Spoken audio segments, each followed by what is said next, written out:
नीचे करिए फोन डालिएगा।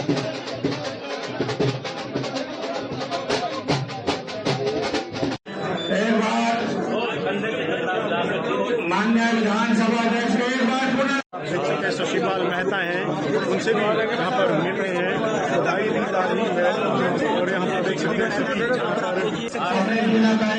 जरूर करते हैं।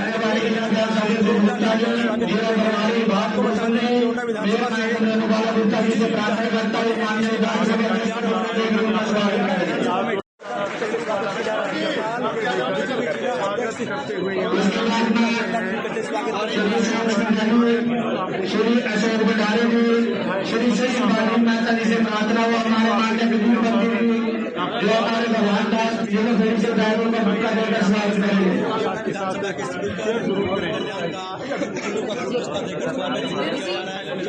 साथ में मेरा भंडारी जी भी चलो ठीक इधर आज करनाल पहुंचे थे।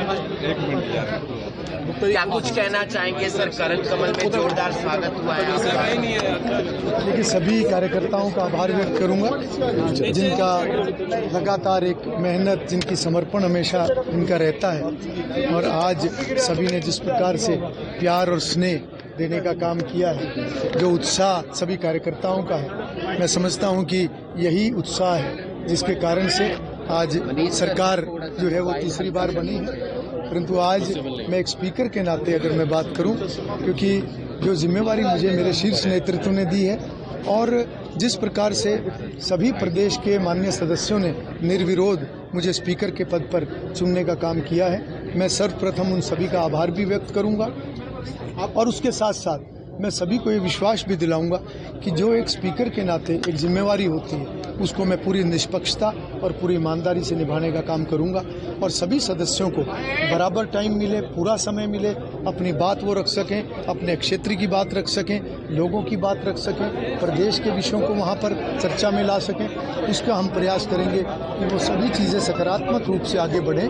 और बहुत सारे नए सदस्य चुनकर आए हैं, बहुत सारे युवा सदस्य चुनकर आए हैं। महिला शक्ति बड़ी संख्या में इस बार आई है, 13 महिलाएं इस बार विधानसभा में चुनकर आई हैं। मुख्य रूप से मैं कहना चाहूँगा कि जो पहली बार चुनकर जो विधायक आए हैं, उनके लिए चाहे वर्कशॉप कंडक्ट करने की बात है, चाहे उनके लिए ओरिएंटेशन क्लास और जो इस प्रकार से जो भी विषय आगे बढ़ाने के लिए उनको ट्रेनिंग देने के लिए जो कैंप्स लगाए जाते हैं, उन सब का हम आने वाले समय में आयोजन करेंगे। क्योंकि जिस प्रकार से एक विधायिका का एक महत्वपूर्ण रोल होता है, सभी मान्य सदस्यों की रुचि उसमें बढ़े, उन सभी को कानून का ज्ञान हो, उनको नियमों का ज्ञान हो और वो अपने विषयों का एक गहरा अध्ययन करके एक अच्छी चर्चा सदन के अंदर करें। उस नाते से हमारा प्रयास रहेगा कि जितने भी नए सदस्य हैं वो सक्रियता से अपने इस रोल के अंदर आएं। सरकार की जो तमाम योजनाएं हैं उन पर प्रॉपर तरीके से समयबद्ध से काम हो, तो उसके लिए क्या प्रयासरत रहेंगे? देखिए, निश्चित रूप से सरकार ने जो भी योजनाएं धरातल पर उतारी हैं और जिन योजनाओं की घोषणा की है, वो सभी आने वाले समय में उतरेंगे। विधानसभा के नाते अगर मैं बात करूं तो हमारा ये प्रयास रहेगा कि जो भी इस प्रकार का विषय सदन के अंदर आएगा, चर्चा के माध्यम से हम उन सभी विषयों को आगे बढ़ाएंगे। किसी भी योजना में, किसी भी कार्य में कहीं किसी को दिक्कत हो, नियम में कोई दिक्कत हो, क्योंकि विधायिका का ये मुख्य काम होता है, विधानसभा हो या लोकसभा, वहाँ पर नए नियमों का निर्माण होता है, वहाँ पर पुराने नियमों में कोई अमेंडमेंट की बात है, इस प्रकार के सभी काम जो है ये मुख्य रूप से वहाँ पर होते हैं। और उसके साथ साथ ये सदन का काम होता है और जो एक कमेटी के माध्यम से, जो एक विधानसभा की कमेटियाँ होती हैं, उनके माध्यम से सरकार की सभी कामों के ऊपर निगरानी भी रखी जाती है, व्यवस्थाओं के ऊपर निगरानी रखी जाती है, समीक्षाएं की जाती हैं। और जो भी विषय इस प्रकार के आएंगे, हम सदन में चर्चा के माध्यम से उन विषयों को आगे, वो सभी विषय आगे बढ़े। स्पीकर के नाते मैं इन सभी बातों का पूरा ध्यान रखने का काम करूँगा। 1 नवंबर आ रहा है सर, 1 नवंबर हरियाणा दिवस इस बार कैसे देख रहे हैं? क्या कुछ इस बार विशेष रहने हैं? देखिए, हरियाणा के लिए हरियाणा दिवस एक विशेष दिन है और हर साल के की तरह इस साल भी हरियाणा दिवस मनाया जाएगा।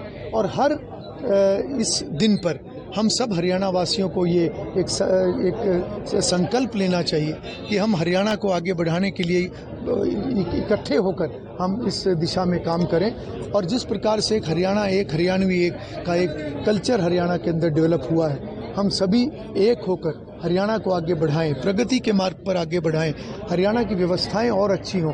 ये जिम्मेवारी सरकार के साथ साथ सभी जनप्रतिनिधियों की भी है और हर जो एक नागरिक है सभी की जिम्मेवारी बनती है। तो मैं समझता हूँ कि एक बहुत ही महत्वपूर्ण दिन हरियाणा दिवस पराली एक बहुत बड़ा विषय कहूँगा कि पर्यावरण से जुड़े हुए जितने भी विषय हैं उन सब के ऊपर हम सभी को गंभीर होने की ज़रूरत है। पोल्यूशन किसी भी प्रकार का है, चाहे वो किसी माध्यम से भी पोल्यूशन होता है, वो कहीं ना कहीं हवा को ख़राब करता है, पानी को ख़राब करता है। जहाँ तक हो सके हम सभी को इसमें योगदान देना चाहिए, क्योंकि जो हम एक पर्यावरण जिस प्रकार का पर्यावरण हम बनाएंगे उस पर्यावरण के अंदर हमें ही जीवन जीना है, हमारी अगली पीढ़ी को जीवन जीना है। तो मैं समझता हूँ कि ये सभी की मिलकर एक जिम्मेवारी बनती है कि पर्यावरण को हम शुद्ध रखें। करनाल आपका गृह जिला है और यहाँ पर जोरदार स्वागत आपका हुआ है, तो कैसा लगा? मैं करनाल जिले के सभी लोगों को करूँगा, सभी कार्यकर्ता साथियों का आभार व्यक्त करूँगा। जो प्यार और सम्मान, जो स्नेह उन्होंने दिया है, ये वास्तव में अभूतपूर्व है और मैं सभी को ये विश्वास दिलाऊंगा कि एक जिम्मेवार व्यक्ति के नाते हम सब जितने भी हम करनाल के जनप्रतिनिधि हैं, हम सब मिलकर करनाल को नई ऊंचाइयों पर ले जाने का काम करेंगे। गुरुंडा में मेडिकल कॉलेज की जो व्यवस्था है, विधायक भी हैं, इस बार कब तक पूरा हो जाएगा? देखिए, मेडिकल यूनिवर्सिटी की जांच से आगे बढ़ाया जाएगा और इसके अलावा जो वहाँ पर डॉक्टर्स की भर्तियाँ होनी हैं, जो एडमिशन अभी कुछ शुरू भी हो चुके हैं, कुछ क्लासेस लगनी शुरू भी हो चुकी हैं, बचा हुआ जितना कार्य है उसको अब हम तेज़ी जो है उसको लाने का काम करेंगे। और अभी क्योंकि नई सरकार का गठन हुआ है और अभी बहुत सारे काम जो एक नई सरकार के नाते कुछ समय लगता है सारी व्यवस्थाओं को दोबारा से एक जगह पर लाने में, तो जब ये सारी व्यवस्थाएं बन जाएंगी और तेज़ी से, चाहे वो मेडिकल यूनिवर्सिटी की बात है, चाहे करनाल जिले के अन्य प्रोजेक्ट्स की बात है, हम उन सभी को गति प्रदान करने का काम करेंगे। गरुड़ा टोल की समस्या बहुत बड़ी समस्या बनी हुई है, क्या लगता है इस बार तीसरी बार विधायक बने गरुड़ा के लोगों को ये सौगात देने? देखिए, ये विषय समय समय पर आया है, ये सुप्रीम कोर्ट की गाइडलाइन के अनुसार ये टोल यहाँ पर स्थापित हुआ था, पर हमने हमेशा कोशिश की है कि जो स्थानीय लोग हैं उनको किसी प्रकार की दिक्कत ना हो।